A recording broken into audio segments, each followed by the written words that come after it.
I want you to picture the worst part of living in a major city. And no, I don't mean the traffic. Or the rent prices. Exactly. I'm talking about the apartment hunt.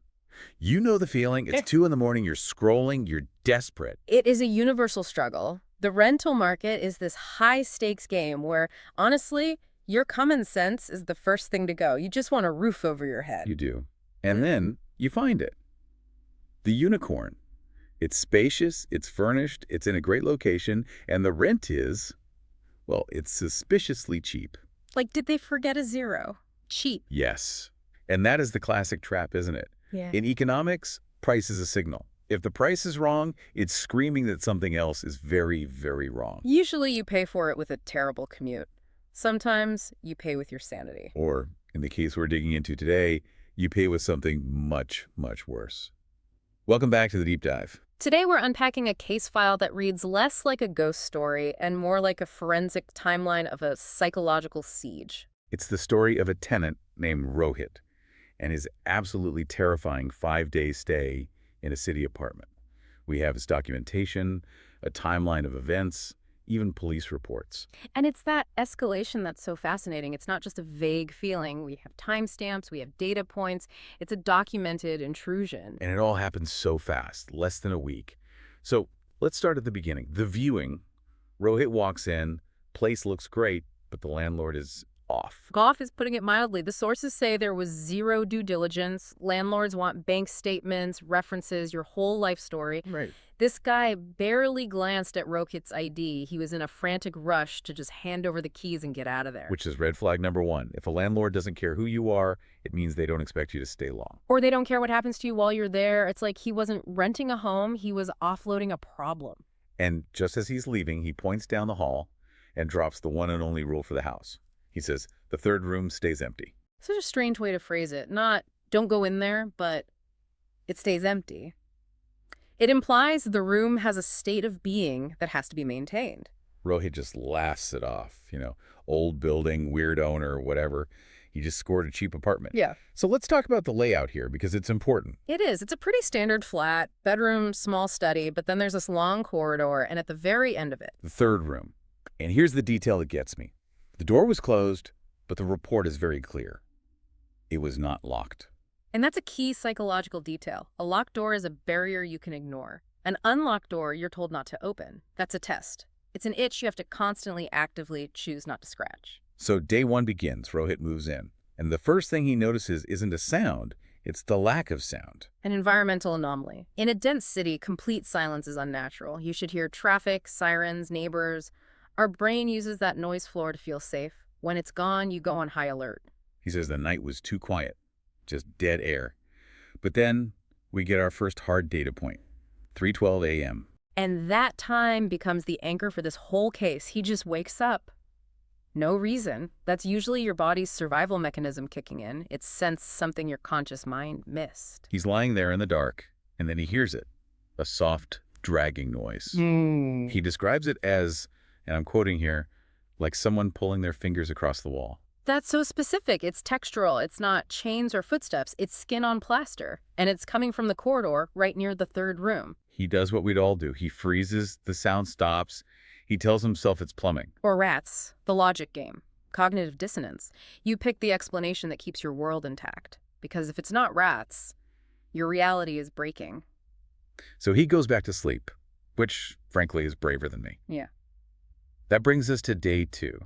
And this is where it shifts from a creepy vibe to, wait a minute, we have evidence. This is where the subjective becomes objective. He's working from home, his phone buzzes, it's a notification from an old fitness app. And he's not wearing the fitness band, right? It's just sitting on a dresser in his bedroom. Yeah. Exactly. It's a passive object.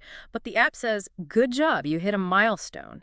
It recorded a burst of steps. And when you look at the time log, Between 3 a.m. and 3:30 a.m. right in that window when he woke up. This is huge. First, it kind of kills the he was dreaming argument. You can't dream up a data log. Second, these bands work on accelerometers. They measure kinetic movement, vibration, impact. So for it to register steps, something had to physically move it or shake the dresser it was on, with a rhythm that mimicked walking. Precisely. It implies a physical presence in his bedroom while he slept. The anomaly wasn't just in the hall anymore. That's the part that just brains so ick. It's digital confirmation of a ghost. Yeah. So Rohit sees this. He can't rationalize it away. He goes into defense mode. He takes a heavy chair and wedges it against the door of the third room. A primitive barricade. Psychologically, he's now acknowledging the threat is real. He's admitting something is in there and I need to keep it in. But he still doesn't open the door. He just wants to seal it. Day 3, he wakes up, walks into the corridor, and the chair, it's not there. And the detail here is everything. The source is specific. The chair wasn't knocked over. It wasn't thrown across the room. No, it was placed carefully Yeah. in the middle of the corridor. Placed. That word changes everything. It implies dexterity, intelligence. Something didn't just burst out. It calmly manipulated an object, moved it, and set it down. It turned the threat from a wild animal into a thinking entity. Rohit is officially freaked out now. Yeah. He checks the deadbolt on his front door locked, windows sealed. So he calls the landlord. He needs an answer. He asks, "What is in the third room?" And the landlord's response is one of the most chilling lines I've ever read in a case file like this. He pauses, and then he just says, "Nothing. That's the problem." Nothing. That's the problem. What does that even mean? It's existential horror, a fear of the void. If a room is supernaturally empty, then maybe it's trying to fill itself. Or it's a vacuum, sucking the life out of everything around it. Like a black hole in his spare bedroom. Exactly. The danger isn't what's in the closet. The danger is the closet. Well, whatever that nothing was, it was getting more active. Day 4, things escalate. 3:12 a.m. rolls around again. Like clockwork. The dragging sound returns. But it's different. It's slower this time, and much, much closer. And then, a knock. Not from the wall. No, from inside the third room. Oh, man. 1 knock, then 2. It's almost polite. And then a whisper. He can't make out the words, but he recognizes the voice. Don't say it. It's his own voice, whispering his name. That is predatory behavior. Mimicry in nature and folklore is used by predators to lure prey. It's a violation of the self.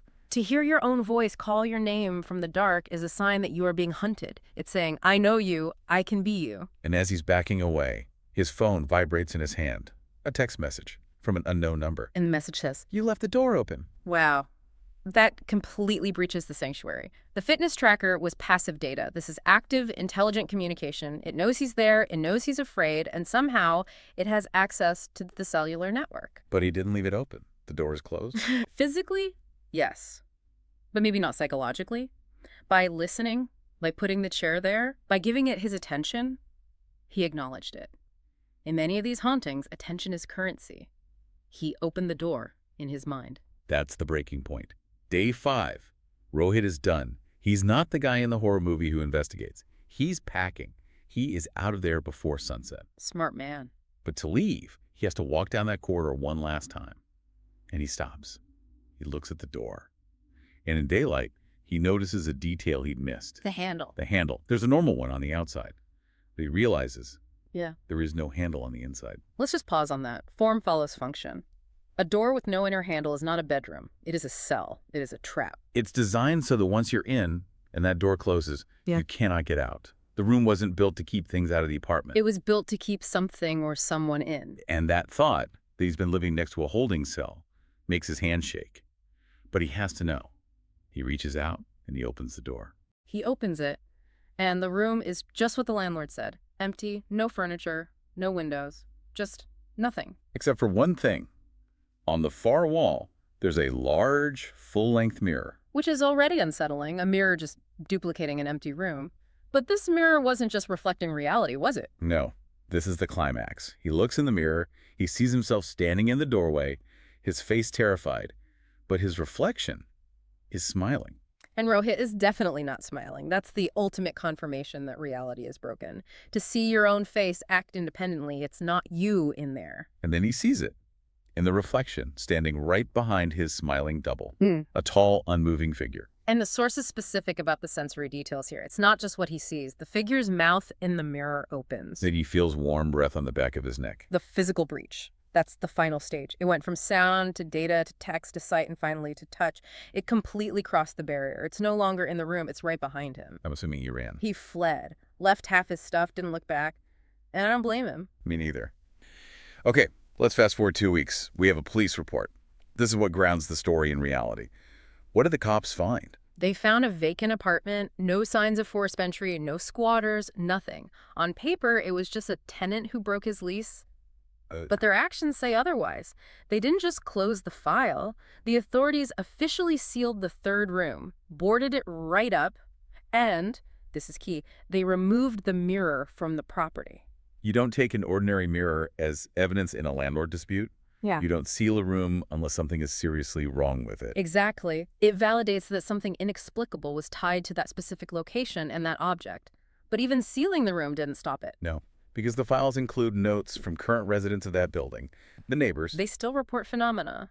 At 3:12 a.m., the sound of fingers dragging along the corridor walls. And a voice. A whisper they hear coming from the now sealed apartment. And the whisper says, the room was never locked. And that's the final punchline, isn't it? Yeah. The room was never locked. So what does that mean? If the door, the barrier, wasn't real? It changes everything. We build walls and close doors to feel safe. We have a social contract with our homes that says a closed door is a boundary. But the whisper says that contract is void. It implies the barrier was an illusion. The entity wasn't trapped in there, it was waiting. And maybe the lock wasn't on the door itself, but in the mind of the person observing it. It goes back to that text message. You left the door open. He thought it was a threat, but maybe it was a statement of fact. He could have opened it.